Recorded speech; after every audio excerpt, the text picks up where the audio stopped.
Ako želite krenuti na put u najudaljenije krajeve zemlje 365 dana na godinu, svoj dom dekorirajte u globalnom stilu. On u interijer unosi mističnost orijenta, zov afričke divljine, mudrost dalekoistočnih filozofija i toplinu koju donosi marokanski stil uređenja.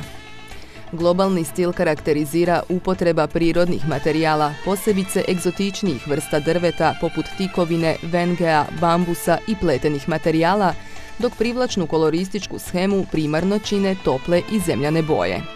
Raskošna smeđa sofa, masivni blagovaonski stol ili krevet od baldahina obogatit će prostor dnevne, odnosno spavaće sobe, dok će u kupaonici daleke krajeve dočarati mozaik pločice i raskošno ogledalo s ornamentnim okvirom. Osim namještajem globalni stil možete unijeti tek ponekim detaljem. Moderno uređeni stan u monokromatskim bojama dekorirajte ritualnom afričkom maskom ili figuricom Bude, a vrlo efektan centralni ukras stola bit će i drvena zdjela za voće. Dekorativni jastuci nezaobilazan su ukras svih stilova uređenja, pa tako i globalnog. Svileni prekrivači, raznobojni jastučići različitih mustri i deke s leopardovim uzorkom povešće vas na dizajnersko putovanje po svim kontinentima.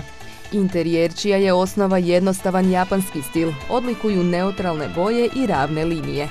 Shemu uređenja nastavit će paravani i lampioni od rižinog papira oslikani japanskim pismom te niski minimalistički namještaj. Japanski stil ugodno je nadopuniti detaljima iz drugih krajeva svijeta, primjerice zavjesama žarkih boja ili drvenom škrinjom u španjolskom kolonijalnom stilu.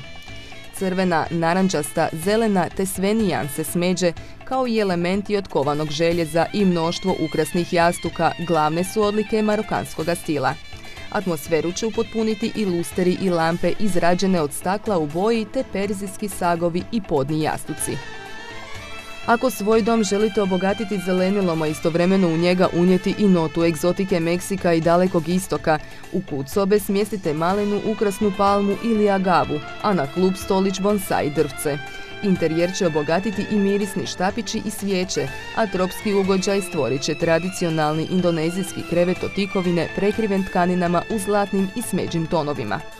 Globalni stil u interijer unosi više ili manje raznolikosti, šarenila boja te ukrašenih površina, a u svakom će slučaju obogatiti svaki prostor i sa sobom donijeti dašak dalekih, egzotičnih krajeva i kultura.